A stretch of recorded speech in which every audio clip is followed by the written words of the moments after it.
especially you advanced kids, Alex and Leah, you're going to really want to pay attention to this for your essay, which we start on tomorrow. No, Thursday. Okay? So pay attention to this because it's going to help you on the essay, especially if you're advanced. Okay? So, I'm going to turn off. Is that easier to see? Okay. So, we're going to go over the different types of allegory that this would be perceived as. One is biblical, one is what? Government, okay, and one is possibly World War II. I've heard a lot of different things. So, remember, an allegory is a story in which the characters and happenings have hidden meanings as well as ones that are easily seen. So, allegory, a literal meaning, and a figurative meaning. Okay, Aiden, let's pause. Just flip the book over right now. Okay, just give me like 10 minutes. Okay, no, I'm so sorry. Okay, you guys know this. We've been over it a few times. So one of the allegories that this could be, and there's no right answer, you guys can make one up as well, as long as you can prove it with textual evidence, okay, is a political allegory. So in the way that we look at Lord of the Flies in this way, each character represents some abstract ideal of government. Okay, so can we guess like what Ralph would be? President. Okay, so democracy president, yeah. He would more be of a typical democratic government, not like the United States government, Yes, but like a democratic government. Yes, so democracy.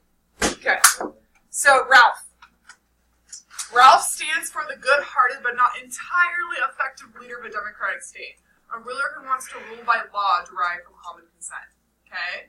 So, think about the president of, like, the United States. Does he or she have all the power? Okay, there's different things that you have to go through in the democratic system, right? So, like, Ralph cannot just say something and everyone listens. Oftentimes, it's a broken-down system, okay? So, what is an example of this in the book? Can you think of an example of where he's good-hearted, but it's not necessarily an effective way to rule? Yeah.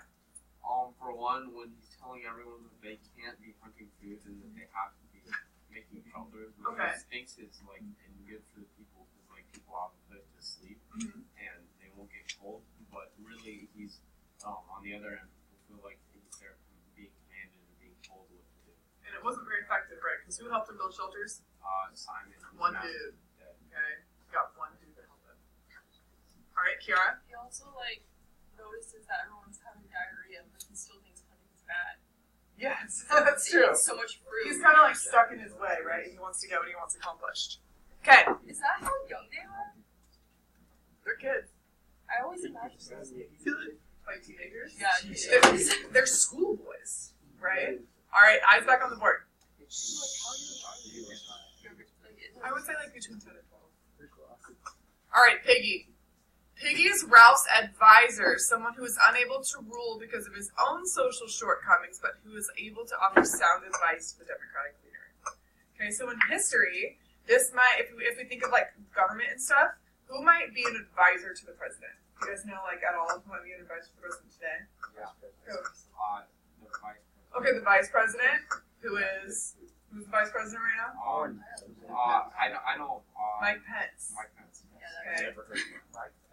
Yeah. Good to know who's in charge of our government, kiddos. All right? Yes. Okay. Shh. So Trump also has national security advisors. He has economic advisors. He's fired several of them. But he does have several advisors. Okay? Even in governments like Russia, where it's not a democracy, there are still advisors. Okay? And there's a reason they aren't the ones in power. Just a little bit more corrupt. A little bit. All right, Jack.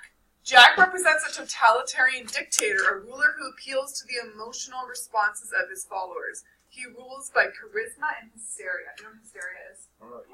Yes, master. Okay, that's one example of it. So hysteria is kind of when... Okay, so let's think about this. Who's aware of the measles outbreak in the United States right now? Right now? Okay, so... Measles was eradicated in the United States in 2012, meaning it was completely gone. Okay?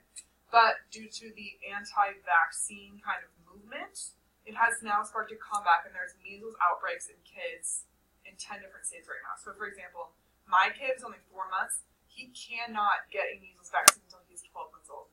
So he is at risk because some people decided not to get vaccines, right? So that's kind of a hysteria. So people are going out and getting vaccines like crazy to where they're running out of the vaccines in the States.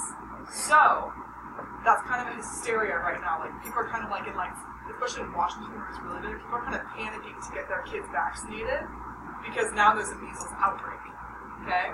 Which could possibly be deadly for children. So, just like this, what is the hysteria that's happening in your lives? Someone besides Ryan. I appreciate your eagerness. Have you finished the book? Haley Cardoza. What would be some of the hysteria in the book?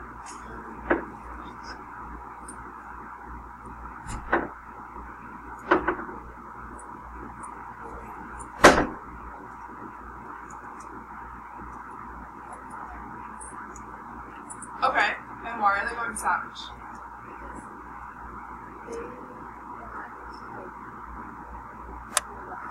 Okay, good. Yes, they have no confines of society, right? They have no boundaries in society helping them. They have no food besides fruit and then pig meat, okay? So it's kind of this like mass frenzy of like, we need food and we need someone to like lead us out of here, okay? Now we've got Roger, little Roger. Roger is the boy who takes the most joy in the slaughter of the pigs and who hurls the rock that kills the pig. Yeah. So for the characterization charts, like the whole book, I think the information about Roger is a lot of. That's fine. You're not gonna have as much as like Ralph, Piggy, and them. So civilization, I say that. Well, I think that Jack represents that role. Oh, okay. And then I find Roger kind of as like he's like a slave for the devil. Kind of like the way the devil operates. Yeah. So that be it. Yes. Okay. Remember that chart does ask you to incorporate textual evidence throughout the book. Okay, so make sure you're charting tweets and notice those things. That's due tomorrow, by the way. So he represents the henchmen necessary for such a totalitarian leader to stay in power. Alright, who is like the best example of a totalitarian leader? What? In history? Totalitarian. Totalitarian is someone who is in complete power.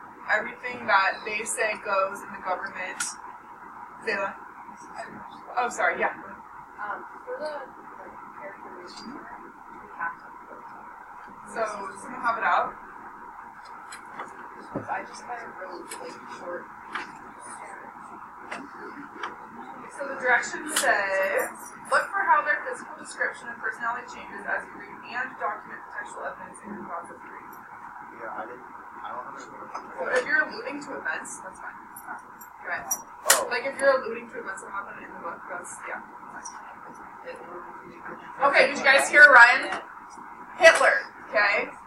Was Hitler able to do what he did on his own? No, he had to have henchmen that kind of like helped him do this.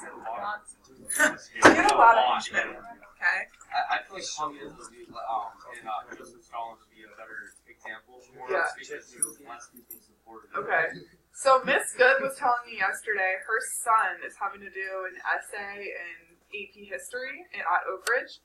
And it's about, because a lot of the Nazis, people that didn't believe in what Hitler was doing, they were told, we'll either kill you or you join the Nazi Party. So some of these soldiers that did what they did in Nazi Germany, they were given life or death, you choose. And so her kid's assignment is to explain what they would do in that situation. Would you join the Nazi Party or would you take the death? Isn't that kind of like Sam and Barry? Yeah, kind of. Like they join the thing. There's your allegory. Keep going, okay? All right, political allegory theory. Shh. Takes into account the state of the world at the end of World War II. Because remember, when was this written? 1957, I believe. Okay, World War II had just ended about almost 10 years prior. For many years, leaders such as British Prime Minister Winston Churchill and U.S. President Franklin D. Roosevelt led democratic countries against totalitarian demigods such as Germany's Hitler and Italy's Mussolini. Okay, have you guys gotten to those guys in history yet? I know about them. Okay, so when you get to it, think of Jack and Ralph. Think of how they make it up, okay? So in the early 1950s, the world appeared to be divided into two camps, the so-called free Western world of Europe and the so-called Iron Curtain of communist Eastern Europe and Soviet Union, okay? So, Allegorically, do you see how this could represent different types of government in the slaughter of free people? Who would the beast represent in that situation? What do you think? I don't know. Okay, think about it. If the beast is a physical manifestation of fear, what would be the fear in these two worlds? Kind of like losing. Okay, and think about, Zila. The destruction of civilization. Okay, the destruction of civilization. And what was the whole main reason he even joined World War II? The fear of what? Well, we're going to make our ships being destroyed. Okay. Also communism. Communism is a type of government where the government owns everything, basically. So, like, let's say you own a herd of, like, 10 cows. The government will own a certain portion of them. So everything you do is for the government. And in theory, it sounds great because it's supposed to be everyone has equal means and things like that. But if one person's always in power, they're going to go corrupt. So, like, what's happening in Russia right now with Putin and everything, and why the United States has always been kind of like, with Russia, they have a communist government, okay? So, communism was kind of like the end-all, be-all of America. Like, they had, like, communist lists where you would literally, like, call into the police. You guys can ask Mr. Wold about this. He's a lot more knowledgeable. But people would, like, report someone who they, people would call in and report someone who they thought was a communist. So it'd be like, if, like, Alex thought Liz was acting a little funky, she would literally call the authorities and be like, this girl Liz, I think she's a communist. They would come arrest her and question her. Okay? Alright. So, Democratic leader, like the one that heads the U.S. Which character fits? Ralph. Presidential advisor? Dictator. Henchman. Good. Not necessarily. Simon could also be seen as just goodness in general, or peace. How would, like, word it, like, the way they show violence? Who, Simon, or? Or, like, the person too, how, like, peace was not an option. Oh, peace was an option. Yeah, Peace was an option, but it was slaughtered and killed at any time. Yeah, that's a good point. Sure, maybe on this one. Alright, psychological allegory. If any of you are in psychology, have you gone over this? Yeah? Oh, sorry. You should already had it. Okay. So you have, in this theory, your brain operates in three ways. You have the id, the ego, and the superego. Okay? So let me see, actually.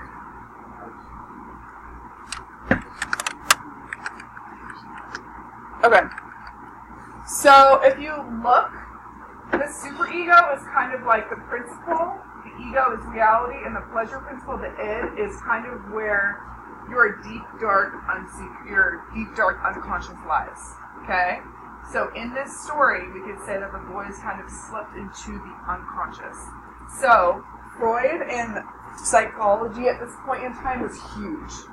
That's kind of where all these theories came into play. So we'll go over it really quick, okay?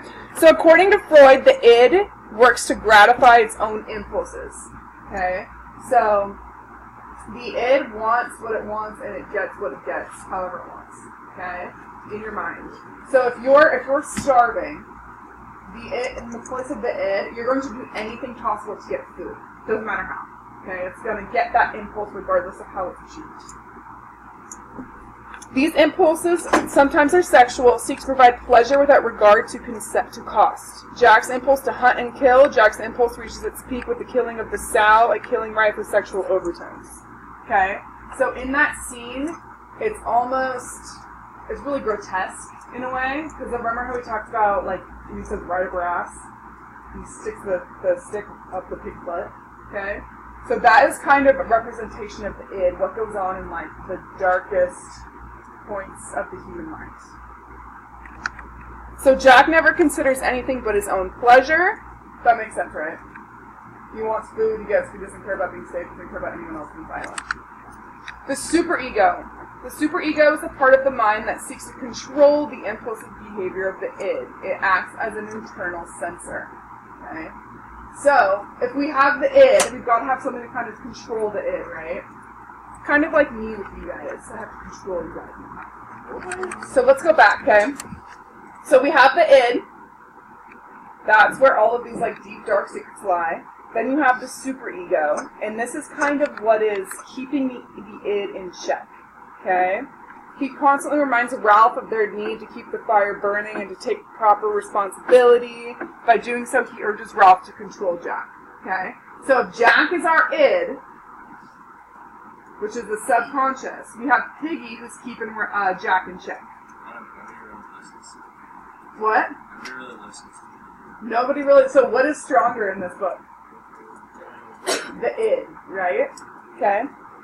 So do you guys, does this make sense where I'm going with this? Can I have a thumbs up, thumbs in, or thumbs down? This is difficult to grasp, so I want to make sure we're getting it. Aiden, can I see a thumb? Haley? Okay. Alright. The ego. Alright.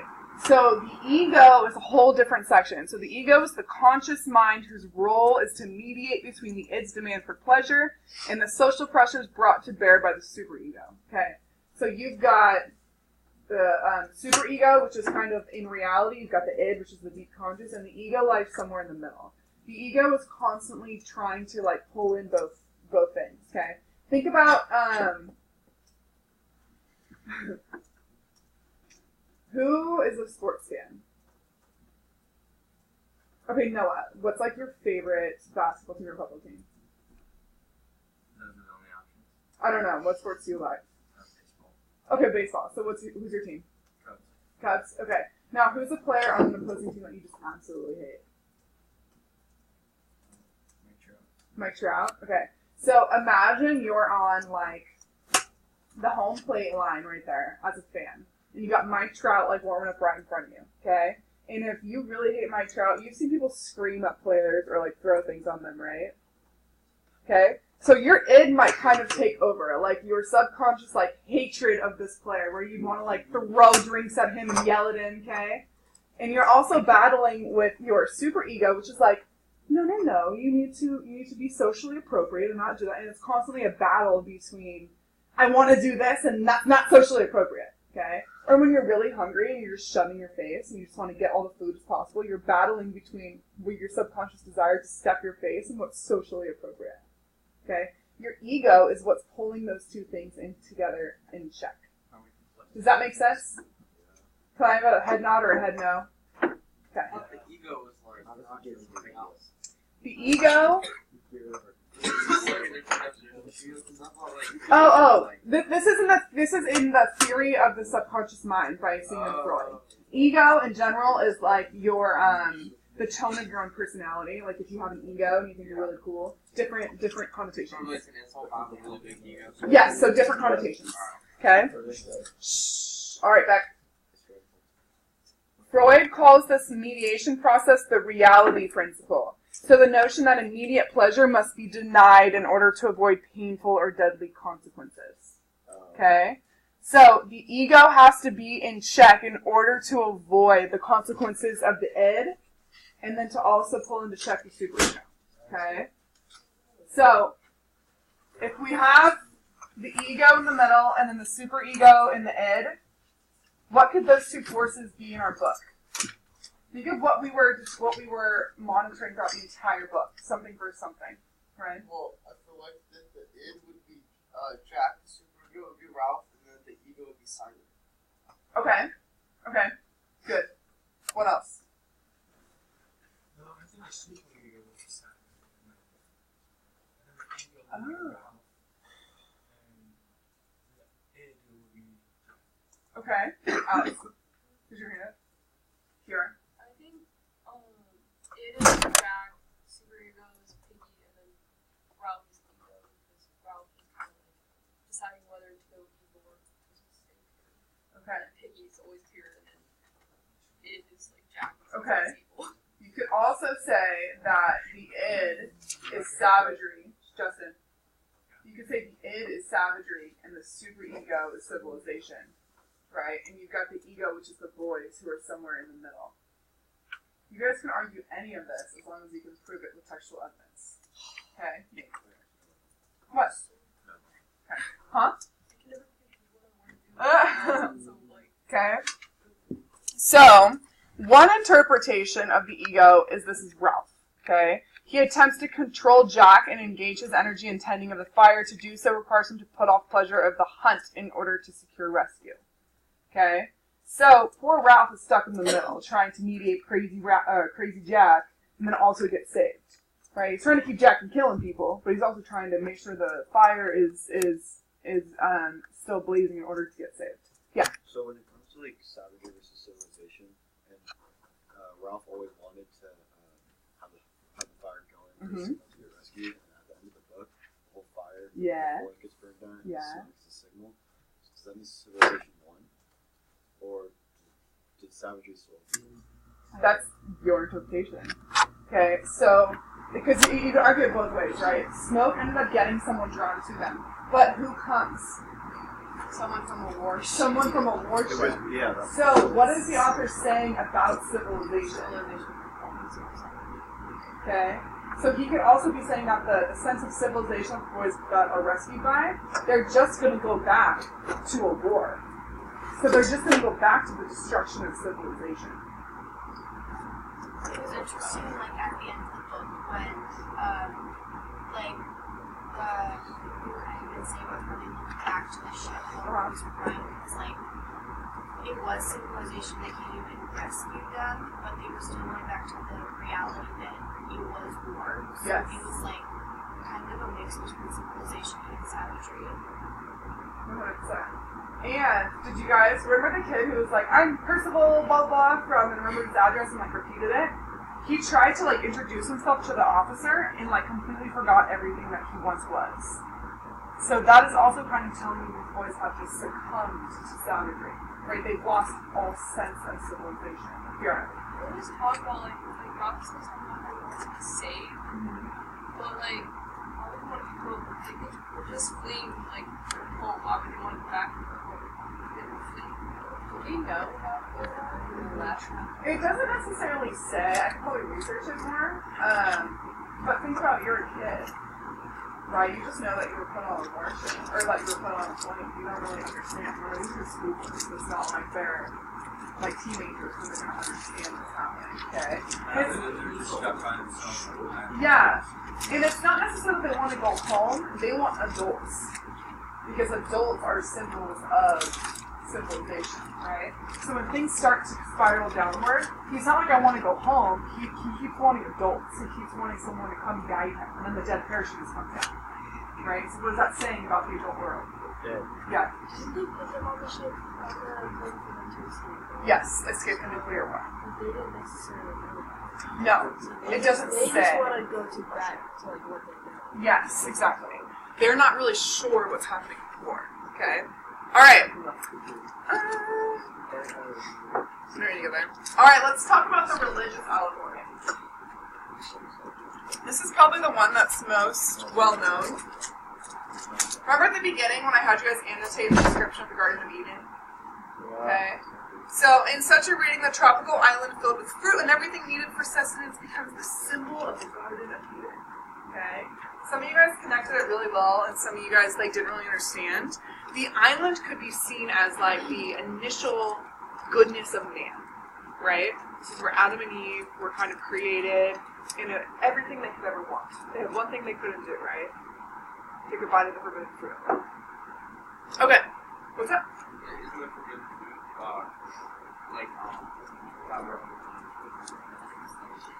Well, sin.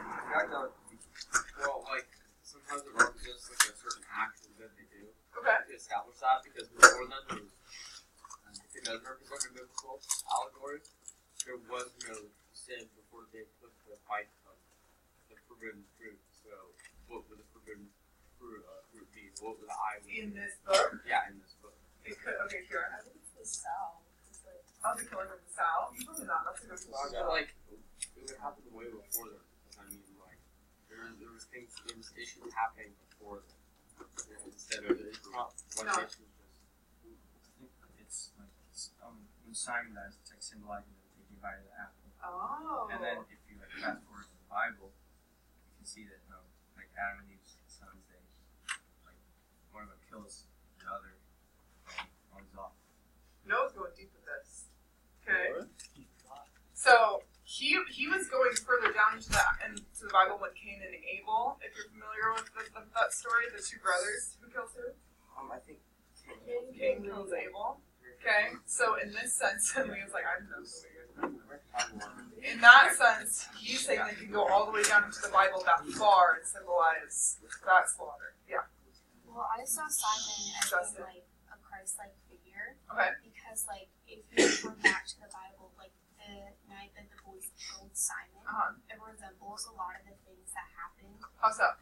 Well, so like they were stabbing him with spears and stuff, and like even with the weather, like with the storm and everything, it just kind of resembled a lot of the same things, and so I was like, okay, Alex. Also, before Jesus was taken, he went up on a mountain to pray. Okay. Okay. Yes, went up the mountain. Okay. And in the Bible, doesn't it talk about when Jesus is being taken to the cross? That's when he's stabbed several times. Okay. So there's all these parallels, right? And then Jesus is also killed by his community. And Simon is also killed by his community. Right.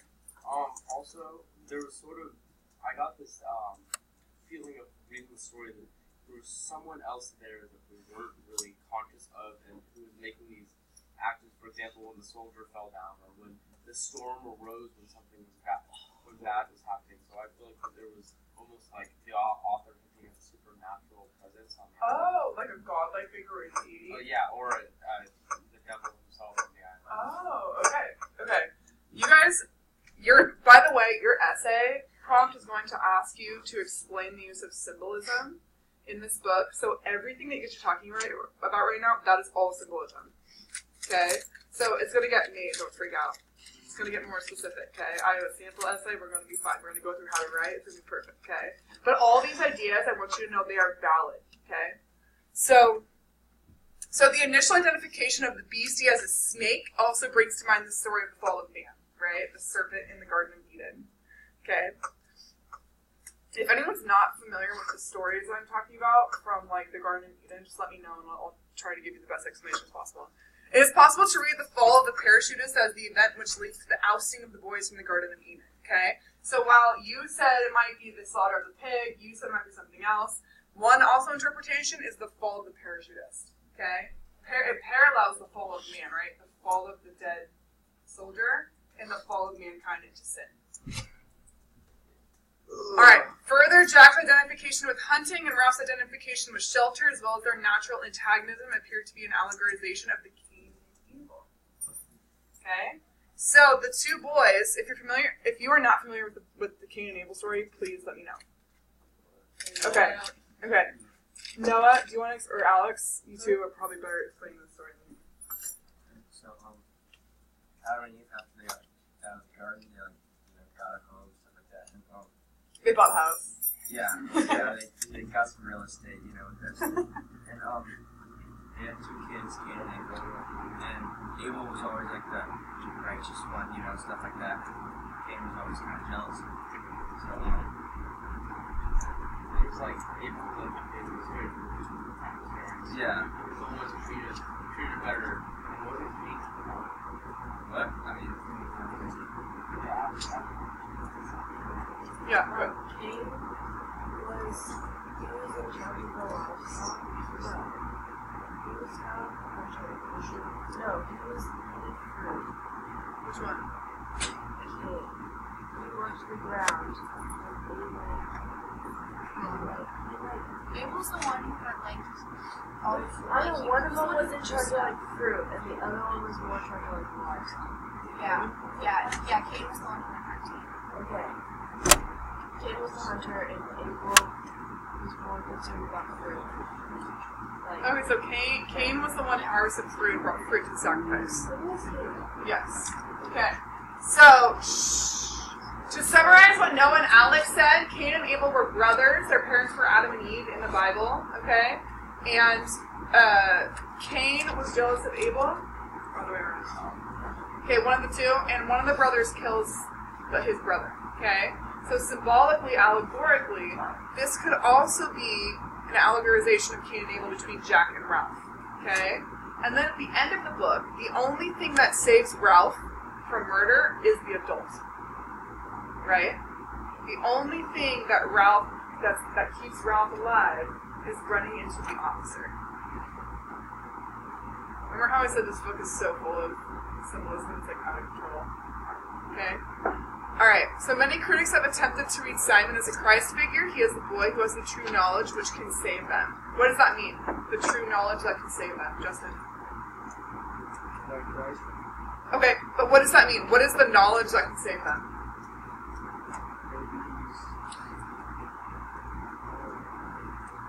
Noah? Okay, so overall goodness. Zayla? Okay, yeah. So, Simon was the only one who knew the dead parachutist was a dead parachutist. Everyone else thought it was the beast. So before he's slaughtered, he goes on the mountain and is like, oh, I'm gonna go tell the boys the good news! And they like, go strolling down the mountain to tell them that it's just a parachutist, and they kill him. So he was the only one that could save them from this fall into savagery. Okay, just like Christ died on the cross in order to save mankind's sins. It's getting rough for you guys. I'm trying. Okay.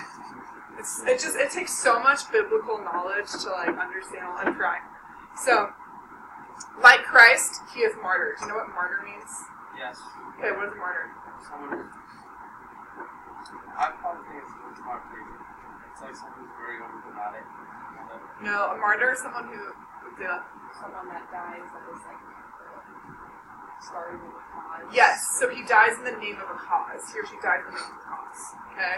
So Simon dies in the sake of trying to tell the boys that there's no beast. Okay? Unlike Christ, however, his death seems to have no significance for the boys. His knowledge dies within him. Someone was arguing yesterday, I can't remember who it was, that they didn't... Who was it? Hannah Gracie. She was saying she didn't see it because of that. Because nothing happened with his death. He just dies. Okay? So the knowledge that he has about the beast just kind of like disappears with him. And where does he go into the ocean? Remember? The tide just kind of like comes up and takes him away. And the boys never have to deal with this murder. Okay? So here's the last look of the island. So here's Castle Rock. Remember the bridge that took them to the new island that we talked about?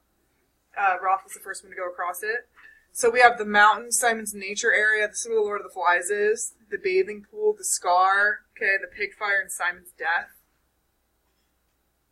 Remember, last time I went over that really quickly. Okay, if you were at home, you were like, you told me Piggy died!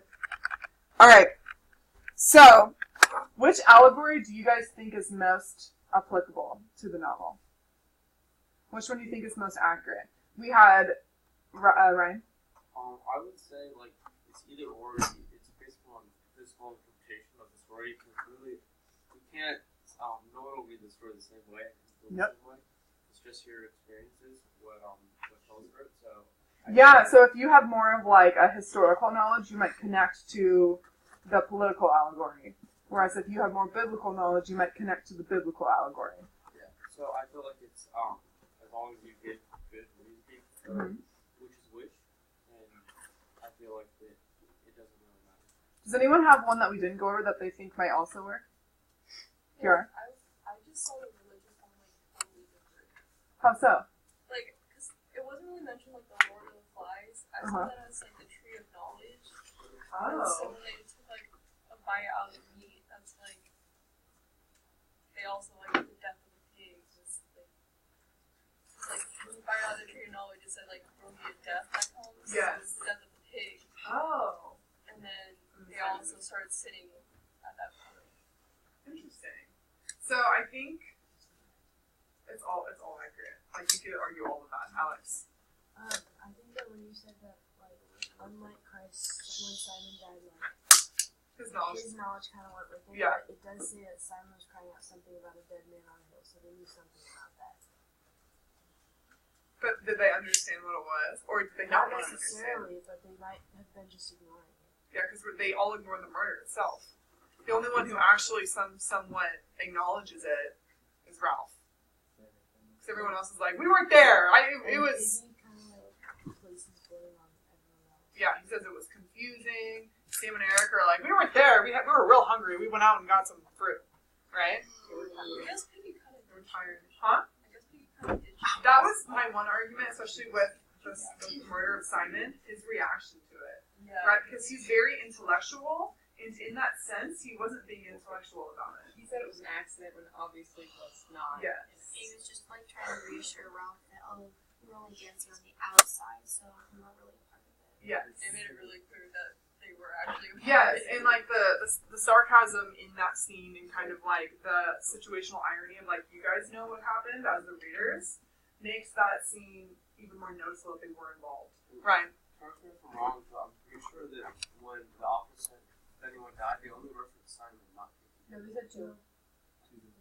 They said that there was 2 dead. I mean, Didn't they forget to kill the first one? Oh yeah. He disappeared. Wait, isn't it was never that really dead? established. Because he also killed that guy, that savage guy. So No, he didn't kill him. He just he like attacked him, but it doesn't necessarily say that he died. Oh. And we never find out who it is, because I was like, maybe it was Jack, and then Jack's there. So it does say that Ralph, or he says Piggy and Simon, two dead, right? So we know that's Piggy and Simon. But they kind of forget about the Mulberry birthmark, the kid with the Mulberry birthmark, right? Because remember, he was a little one, and they kind of just didn't keep track of the little ones. So how many of them actually lived? We don't know, they never kept track. Well, Ralph said in the end too, because the officer asked him like how many of there are, he said, I don't know. Yeah. So, if you think about the fall of mankind, right? How many left are good? Okay. So, how do we feel with understanding where this book is? Kind of thumbs up, thumbs middle, thumbs down, in terms of the allegorical connections. Like, I get it. I need a little more help, and I just have no clue where you're going with this. Okay, all thumbs up. All right, good. That's really difficult to grasp, especially if you don't have the background knowledge, especially of like the politics or the biblical sense. See, like The Cain and Abel one. It's I never really whoa. noticed that. I got dizzy. That was right. I was falling. I This wasn't happened aware to of me before. I'm going crazy. What? I wasn't aware of that part of the Bible, so like I saw it totally different. Oh yeah. Well, that's just one idea, right? Is that those two are supposed to represent the battle of mankind. And then I Seen totally through forgot Cain about and the Abel. parachute guy. Yeah. There's so much symbolism. It's overwhelming. Alex. I think at the very end when they're like rescued and they have to like leave the island and it's kind of like their savage ways. It kind of reminds me of like Noah's Ark and how Noah was put on a boat. Okay, so Alex is saying, Justin, shh. In the Bible, there's also Noah's Ark, which Noah built an ark for his family, and it's supposed to symbolize like the washing away of man's sins, right? To build a new kind of foundation. So Alex is saying that when they leave the island, it reminds her of Noah's Ark when they just kind of leave behind all the sins of mankind to start fresh. So they're kind of just going to leave this island of death, basically, to kind of move forward. Yeah, I mean. So I was confused about that definition of coral. You know, I forgot what the coral island was. Okay, hold on, let me read it. All right. Okay. At the end of 202, just listen. So, remember the officer comes up and he's like, oh, all fun and games? He's like, you guys playing games? And they're like, no, we killed each other. Right? And so the officer is kind of all disturbed that these British schoolboys would lose their sense of self and kill each other, okay? So he says, we saw your smoke and you don't know how many of you there are? No, sir. I should have thought, said the officer as he visualized the search before him. I should have thought that a pack of British boys, you're all British, aren't you, would have been able to put up a better show than that. I mean, it was like that at first, said Ralph, before he stopped. We were together then. The officer nodded helpfully. I know, jolly good show, like the Coral Islands. Okay? The Coral Island was a book written in the 1800s about how a bunch of British schoolboys... Let me pull that real quick. What? How long were they on that island? I don't know, it doesn't say.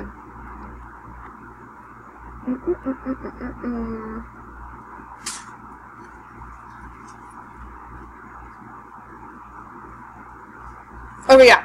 So it's a bunch of British boys who are shipwrecked on an island, and because they're British, they're able to like keep it together and like stay civilized. And it was kind of in an era where Britain was kind of overtaking all of these other colonies in the era of colonialism, right?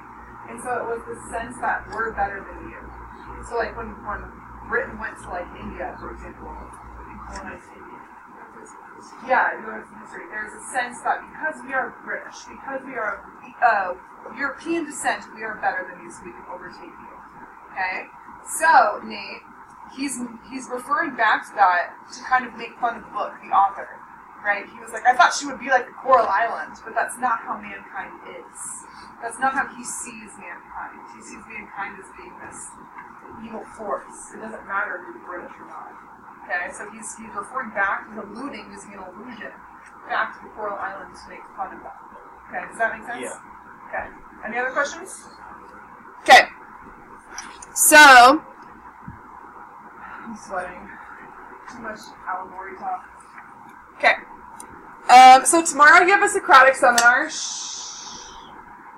What we're going to do is, we're doing a Socratic before your essay, so that you can get ideas from other people and just have more knowledge before you write your essay.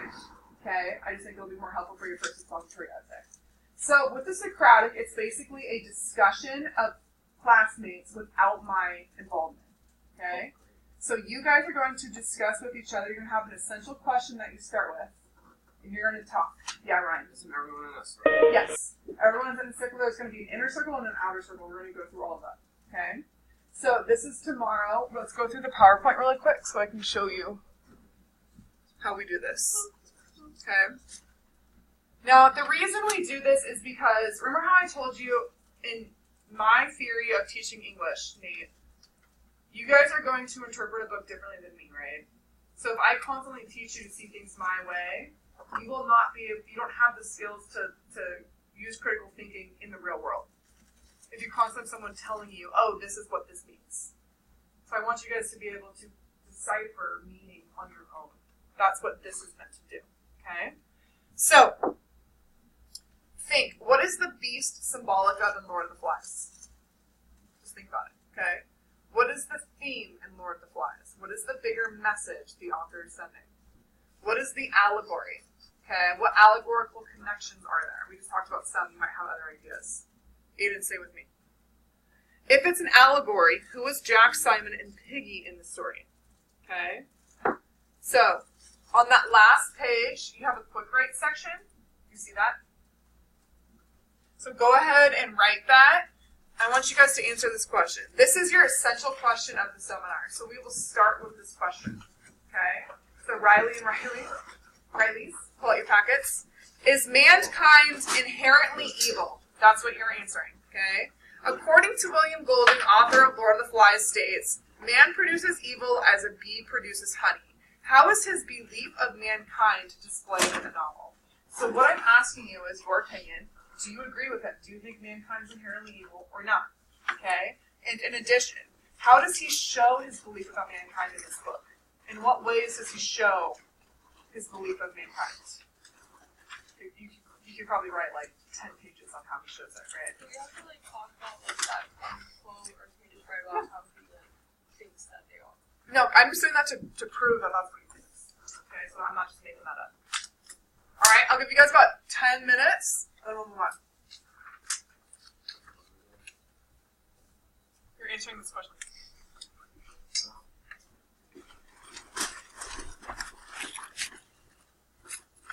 Quick write? No. Okay. So you do not need textual evidence in this quick write. Alright, so on the, actually, let's go ahead and pause. Okay, I want all pencils down. You're fine, you can go back to it later. Okay? So this is an example of a Socratic seminar. Okay, it's a really small one, but this is how it's going to be formatted. Is that out of your ear?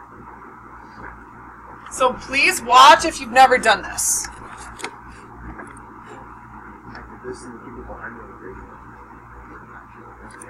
Here. Why are teens so attached to social media? It says that most comments on there like reviews are not stuff, and it increases people's self-confidence. Okay, so the essential question of this seminar was, why are teens so attached to social media? Okay? The first thing the girl does is look at her annotated or her piece of reference and goes to it and says, well, in the text it says...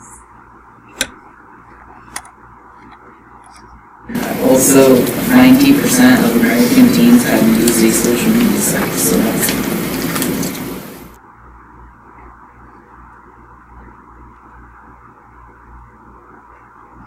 What would life be like if there were no social media? We wouldn't be able to talk to people that we know. You guys think if they took out social media sites that there was no more cyberbullying, you guys think face-to-face bullying, there would be more or less face-to-face bullying? I think that there'd be less because when you talk over like the internet, you pretty much say whatever you could say, but when you talk face-to-face, you only say like limited things and not what you said on social media. I agree with Brian because like people might be too scared to say it to like other people, like face-to-face.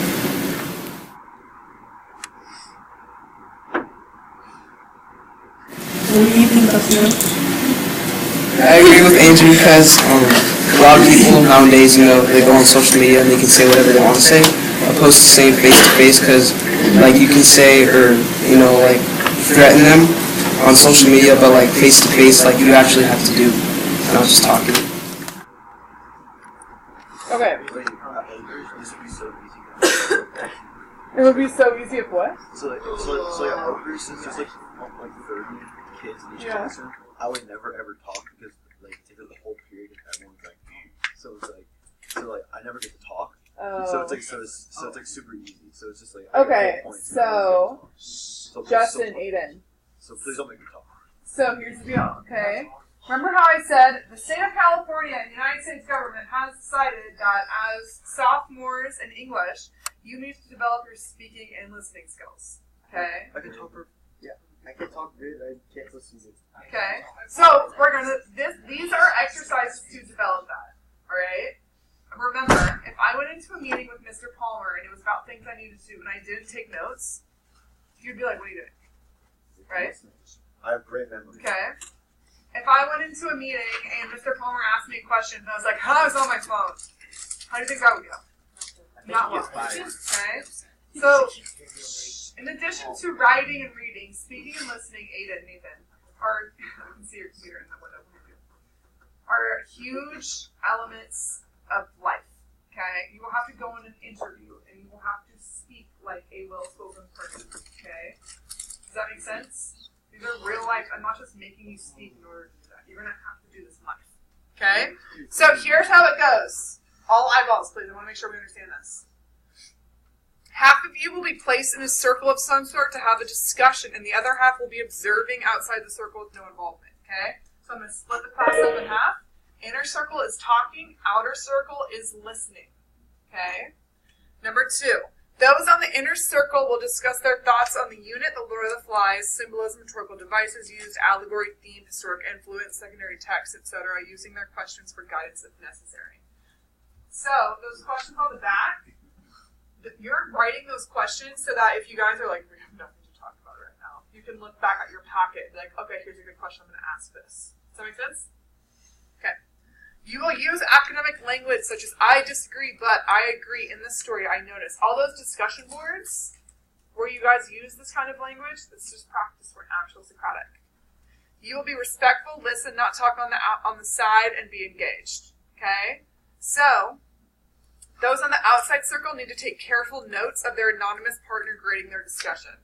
So, I'm going to give someone on the outside a paper with your name on it if you're on the inside.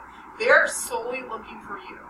So if you get distracted, if you start talking to someone on the side, if you start dominating the discussion, not letting anyone else talk, or if you are not talking at all, they're taking notes.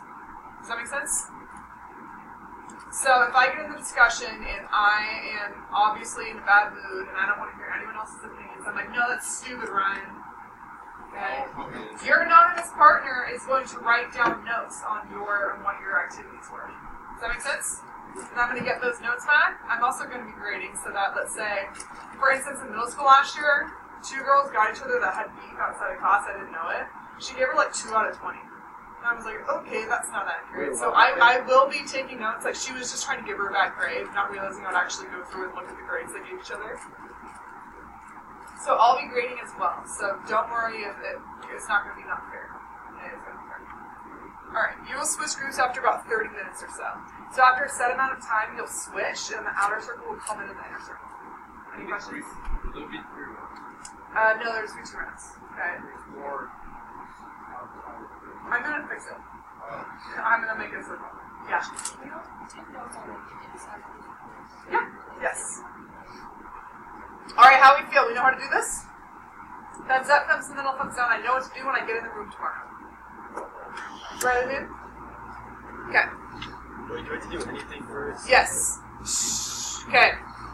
So the text that you're going to be discussing, obviously Lord of the Flies, the secondary text, the biography you read, the biblical information that we talked about, and historical information. Okay, so we talked about World War II, the biblical allegories, the psychology, that allegory, you guys can talk about that, okay?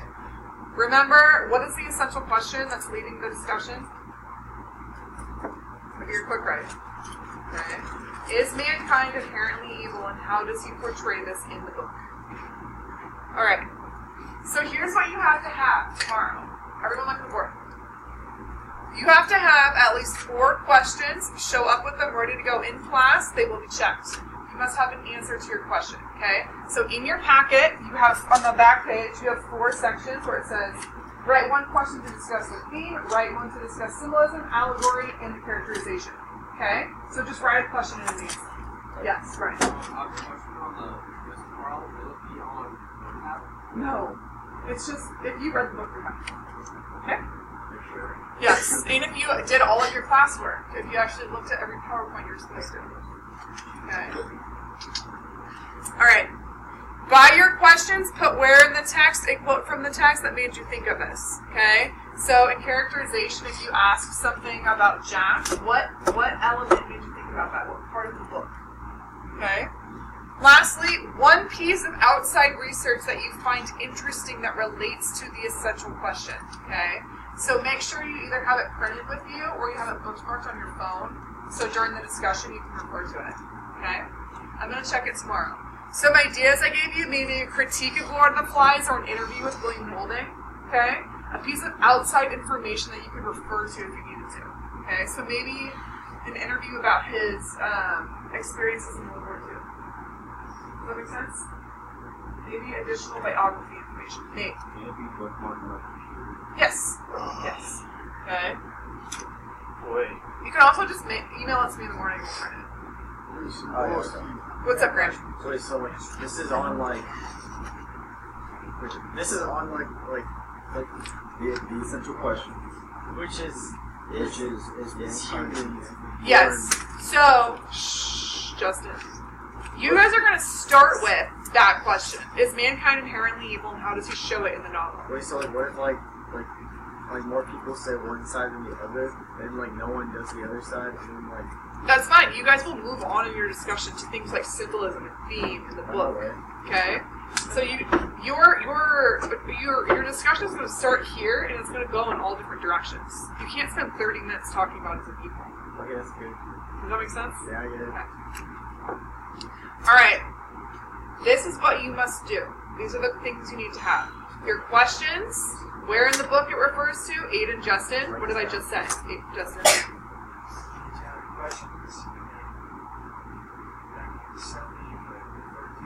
Okay. And what else? Do you need answers to your questions? Yes. Yes. And what else do you need? One more thing. Where in the book did you get that question from? Okay. Good. You're making up 4. You have guidance at the top, Grant. Are those examples? Yep. Alright. Lastly, you have 20 minutes to work on that, and then you have homework. So check this out. It's really easy. Everything's due tomorrow, right? Yeah. Like everything? Yes. For the whole unit? Isn't there what? Okay. So, remember, I said that your essay has something to do with symbolism. No, say with me. Okay. Aiden, Nathan. I said your essay has something to do with... Are you ready to focus? This is to help you. So if you're constantly looking at Nathan, it's not going to help you. Okay? Yeah, you called on me and Nathan, and then I look over at Nathan because you just said you didn't look at Nathan! No. I was looking this way, and then you called on both of us. And then that's why I looked at Nathan. Okay. I'll forgive you just this once. Just this one time. Okay? Alright. So for your essay, it's going to have to do with symbolism in the book. Alright? So to get you guys thinking about what symbols you want to use, I listed a bunch of ideas. Okay? All I want you to do is put what you think it could mean. So for example, I put the conch, I put civilization or democracy. Okay, you're going to go through and you're going to do Piggy, Simon, Ralph, the fire, the Lord of the Flies, the beast, the glasses, the war paint, and put what you think it means. Okay, there's a few extra spaces in case there's one that I didn't hit that you really want to discuss. Yeah. Can it be like repetitive if we think that? Yeah. Okay. Try to differentiate as best you can, but some you might think are very similar. Yeah. Can we make like different allegories, like historical and physical? Totally. Yes. And in your essay, too, one of your main points that, when we get to it, that you want to discuss could be the allegory itself, okay? So you can talk about, like, the ocean, the dead parachutist, and then an allegory. Okay, we'll get to that. What if in your review of the book you don't see certain things as symbolism, like in creepers, for example? Okay. You have to have them. In this, yes, I want you to consider what it can symbolically mean. Okay. In your essay, no, you're choosing. So all of those plus more that we have? No, only if you had more that you wanted to discuss. Okay, so like if you were like, oh, I thought that this symbolized, like, I didn't put the pig hunt, right? What do you think the pig hunt symbolized something? Okay, so maybe put the pig hunt what you think it symbolizes. Okay? So you have that back page of your packet to fill out, and you define one outside resource, and then finish this, and you're done. Okay? What's that? Okay, remember on, so for the things that you need to have tomorrow, at least your questions, 4 questions, okay, and answered, then you need to have one piece of outside research that you find interesting that relates to the essential question, okay? So I give you some ideas of like a critique of Lord of the Flies. You could find like an article about symbolism maybe, an interview with William Golding, okay, maybe a description of the allegory. So just find something that you can bring to the discussion so that you can like refer to it if you need to. Okay. We got it? Alright, get to work. So finish those 4 questions, answer them, and find a piece of outside research. You guys agree with them? Yeah. Well, yes. Okay, so I didn't want to read it. I'm going to film it. Okay. An element of it, and I want you to do like a response. Okay. So I'll just tape it so that you can do the comments. I don't want to miss out on ideas and stuff like that. So that I wouldn't be able to like hack your I was like, dang it, because I want to hear these things, and then I was like, dang, you can't. How you doing, Mr. Dolsky? I'm sick. You're sick? I'm sorry. Every time you... What do you have to do? Riley.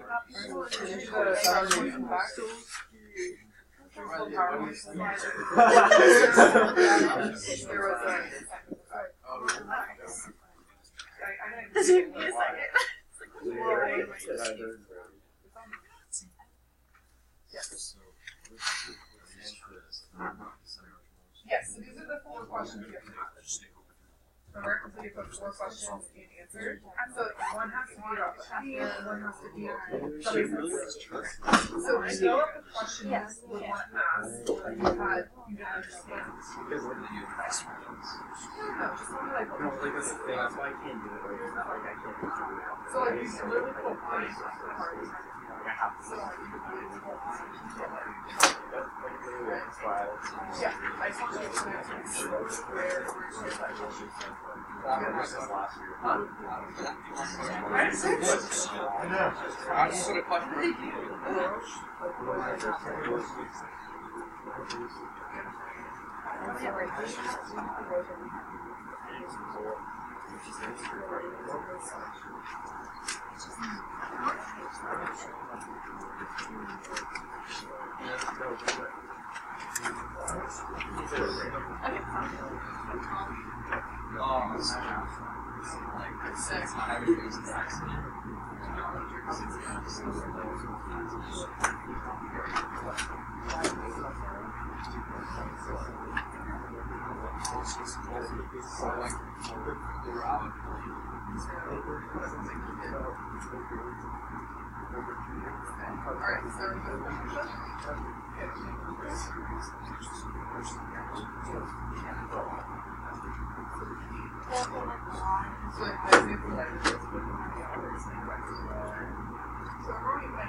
So you're gonna ask me a question. So like he's gonna put basic opportunities on the trail. He's gonna answer the question. Yeah, so like I said, and then for one of those questions.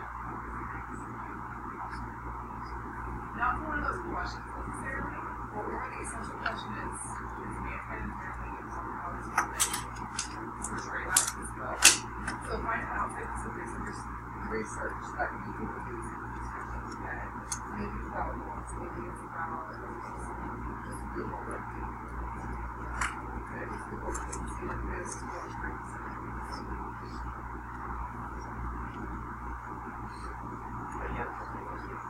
Still sick. 5 minutes later, still sick.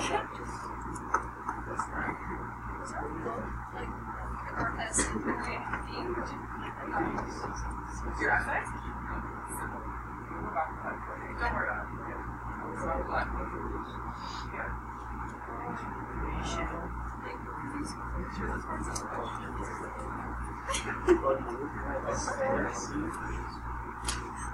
Let me get this back. The essential question, Ryan? Yeah, the book right. That one? Yeah. Okay. What's that? No, we asked Pastor. No. Okay, because I was. They're just. I want you guys to think about like ways to go. Yeah, I don't remember it like more of the. I have to write the quote and it was 3 years. I know. Your answers, the potential answers have to be like a full flow, right? You can just. I want you to think about what part of the book made you feel the text.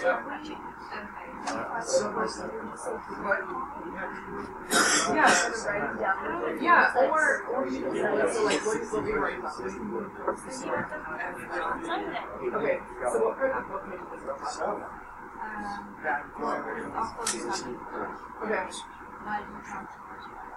Okay, so what specifically in the book shows such so you can really for this. You probably gifted like all 3. And that would be the. Yep, that's fine. That's your connection to the title. I just want you to consider where in the book, so that when you guys are talking, That is. you could be like, in the book, it says, it's talking about Simon's dad, and you want to be thinking about how he told blah, blah, blah. I'm just trying to prepare you as much as possible.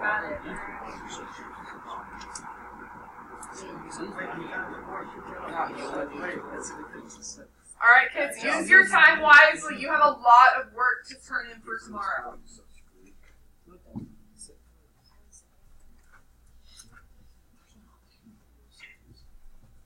Okay, so just a reminder, you need to have your packet tomorrow, your vocab chart, your characterization chart, and your outside piece of research. Okay?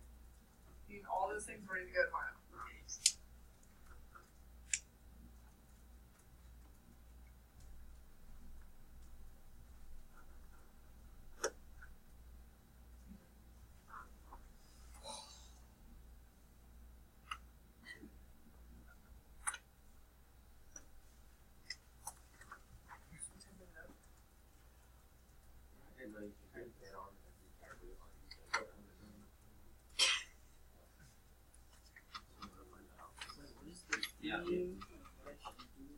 So the theme is the what the author's intent or the author's message. Okay, so what is the author saying about something?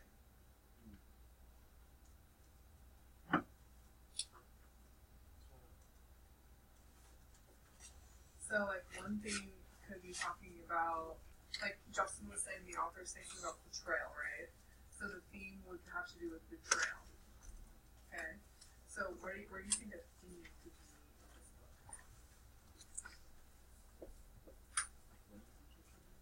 Yeah, what's the idea about?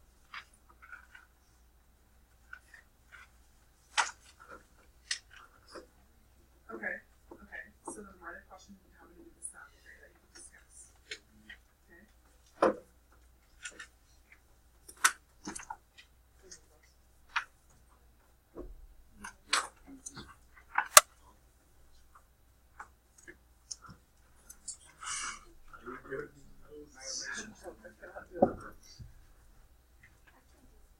I know, right?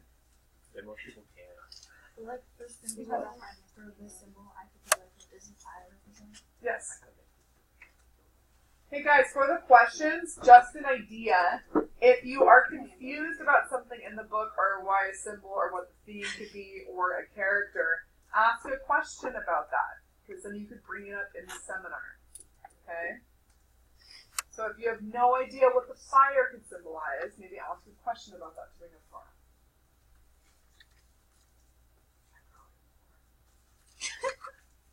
You heard? Yeah. I told him to say long. Should I grow up more? No, like half of the people told me to cut it, and half the people told me to long it, then you get long it. Yeah, long it. But Android at O3 told me to make it longer, but everyone messed up and did it.